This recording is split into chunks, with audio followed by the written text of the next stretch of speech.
مولاي صل وسلم دائما ابدا على حبيبك خير الخلق كلهم.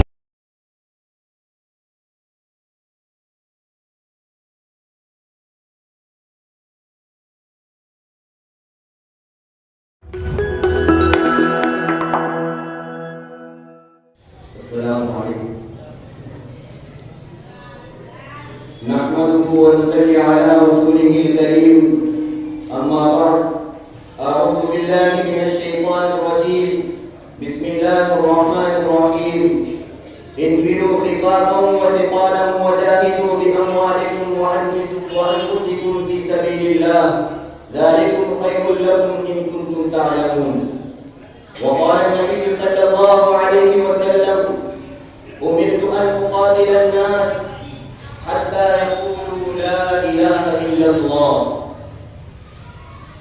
یہ بات آیا ہے دنیا پر، ہم پھول بھی ہیں تلوار بھی ہے. یہ بات آیا ہے دنیا پر، ہم پھول بھی ہیں تلوار بھی ہے. یا بس میں جہاں ہم گائیں گے یا منہ میں نہا کر دم لیں گے. سوچا ہے کبھی اب کچھ ہو، ہر حال میں اپنا حق لیں گے. سوچا ہے کبھی اب کچھ ہو، ہر حال میں اپنا حق لیں گے. عزت سے جیے تو جی لیں گے یا جام شہادت پی لیں گے. بزرگان محترم، برادران عزیز، سرور کائنات صلی اللہ علیہ وسلم کی بعثت کا مقصد یہ تھا کہ دین حق کو تمام ادیان پر غالب کر دیا جائے، جیسا کہ سورہ صف میں ارشاد باری تعالی ہے: والذی ارسل رسولہ بالہدی ودین الحق لیظہرہ علی الدین کلہ ولو کرہ المشرکون. اللہ وہی ہے جس نے اپنے نبی کو ہدایت اور دین حق دے کر بھیجا ہے تاکہ اس دین کو تمام ادیان پر غالب کر دیا جائے. وہ مشرکوں کو کیسا نہیں گرا گزرے.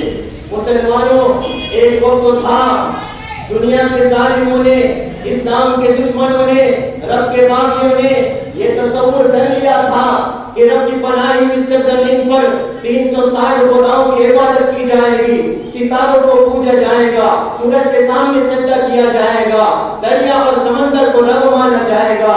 لیکن رب نے بھی یہ اعلان کر دیا کہ 360 خداؤں کی نہیں، ایک رب کی عبادت کی جائے گی.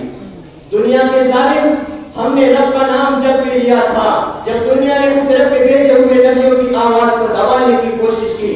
حضرت نوح علیہ السلام نے اپنی ظالم و جاہل قوم کے سامنے اپنے رب کی عظمت کو بلند کیا اور اس کی وحدانیت کا اعلان کیا تو پوری کی پوری قوم ان کی دشمن ہو گئی. لیکن حضرت نوح علیہ السلام نے اپنے رب کی وحدانیت کو نہیں چھوڑا. میرے عزیز مسلمانوں، میں اس وقت تو تم سے مخاطب ہوں، خاص طور پر اپنے جوانوں سے مخاطب ہوں، اور ان سے میری یہی درخواست ہے کہ وہ ذرا ہوش میں آئے اور اپنی حیثیت کو پہچانے. نوجوانوں، خدا کے واسطے اپنی جوانی کو کام میں لاؤ. مسلمانوں، تم اپنی عزت اور اپنے وقار کو کیوں بھول رہے ہو؟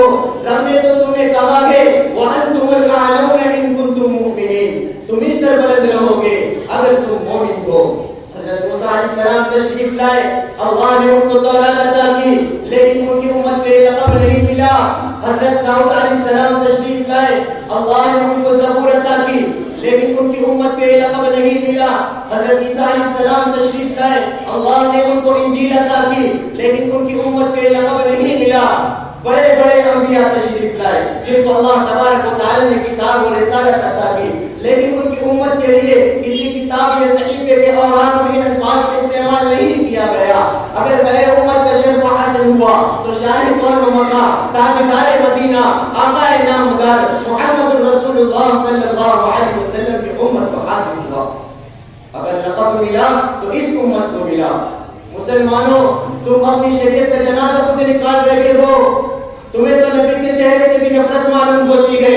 مسلمانوں، میرے نبی نے تو چہرے پر داڑھی رکھی تھی، میرے نبی نے تو سر مبارک پر ٹوپی رکھی تھی، میرے نبی نے تو عمامہ بھی باندھا تھا. مسلمانوں، تم نے تو نبی کا چہرہ بھی بدل ڈالا، تم نے تو نبی کا لباس بھی بدل ڈالا. یہودی لومڑی، انگریز بھیڑیا جب تمہارے سامنے آیا تو تم نے اس کا لباس پسند کر لیا. وہ یہودی لومڑی، انگریز بھیڑیا جب چہرے پر استورہ لگا کر آیا تو تم نے بھی اپنے چہرے پر استورہ لگا لیا. جبکہ اللہ اللہ کے نبی صلی اللہ علیہ وسلم نے ارشاد فرمایا من تشبہ بقوم فهو منهم، جو شخص کسی قوم کی مشابہت اختیار کرے گا وہ اسی کے ساتھ اٹھایا جائے گا۔ اے موج حوادث ان کو بھی دو چار تھپیڑے نلکے سے، اے موج حوادث ان کو بھی دو چار تھپیڑے نلکے سے، کچھ لوگ ابھی تک ساحل سے طوفا کا نظارہ کرتے ہیں۔ مسلمانوں آج تم پریشان حال کیوں ہو؟ ذرا سوچو، تم نے نبی کے حکم کو ٹھکرایا، نبی کی سنت کو چھوڑا، اللہ نے تمہیں دربدر کر دیا، دشمن تم پر مسلط ہو گئے، تم سے تمہارا حق چھین لیا گیا، آخر ایسا کیوں ہو رہا ہے؟ دیکھو غور سے دیکھو، ایک طرف گجرات کے مسلمانوں کا خون بول رہا ہے، دوسری طرف احمد آباد کے نوجوان کے خون سے گولی کھیلی جاتی ہے، آخر ایسا کیوں ہو رہا ہے؟ کیا اس میں حکومت کا ہاتھ نہیں ہے؟ کیا اس میں حکومت کی سازش نہیں ہے؟ میں کہتا ہوں 100% اس میں حکومت کا ہاتھ ہے۔ کیوں؟ اس لیے کہ ان کے قبضے میں فورس و پولیس ہے، اگر وہ چاہتے تو اس کو فوراً روک سکتے تھے، ایک آرڈر بھی دے تھی، لیکن حکومت خود خاموش بیٹھی ہوئی تھی۔ اس میں حکومت کی زبردست سازش ہے۔ اگر کوئی مسلمان کسی ہندو کے خلاف آواز اٹھاتا ہے یا کسی ظالم کے خلاف صدائے حق بلند کرتا ہے، اگر کوئی مسلمان جہاد کی نیت کرتا ہے یا اسلام کے فریضے کو انجام دیتا ہے یا مباحثوں کے دوپٹے کی حفاظت کے لیے خون بہاتا ہے تو اس کو بدنام کیا جاتا ہے، اس کے راستے کو بند کیا جاتا ہے، اس کو دہشت گرد قرار دیا جاتا ہے۔ مسلمانوں کہہ دو ان ٹکڑوں پر مرنے والے کتوں سے اگر خدا کا حکم ماننا دہشت گردی ہے تو ہم دہشت گرد صحیح، نبی کے فرمان کے مطابق زندگی گزارنے کا نام دہشت گردی ہے تو ہم دہشت گرد صحیح۔ ہاں مجھے کہنے دیجئے، ابو بکر کی صداقت کا نام دہشت گردی ہے تو ہم دہشت گرد صحیح، عمر کی عدالت کا نام دہشت گردی ہے تو ہم دہشت گرد صحیح، علی کی شجاعت کا نام دہشت گردی ہے تو ہم دہشت گرد صحیح، اگر قبر امام باندھنے کا نام دہشت گردی ہے تو ہم دہشت گرد صحیح، قرآن پڑھنے کا نام دہشت گردی ہے تو ہم دہشت گرد صحیح، مسلمان بہو بیٹیوں کی عزت بچانے کے لیے خون بہانا دہشت گردی ہے تو ہم دہشت گرد صحیح، اگر اسلام کے خلاف بھوکنے والے کتوں کے سوالات کے جوابات دینا دہشت گردی ہے تو یاد رکھو ہم دہشت گرد ہیں اور رہیں گے۔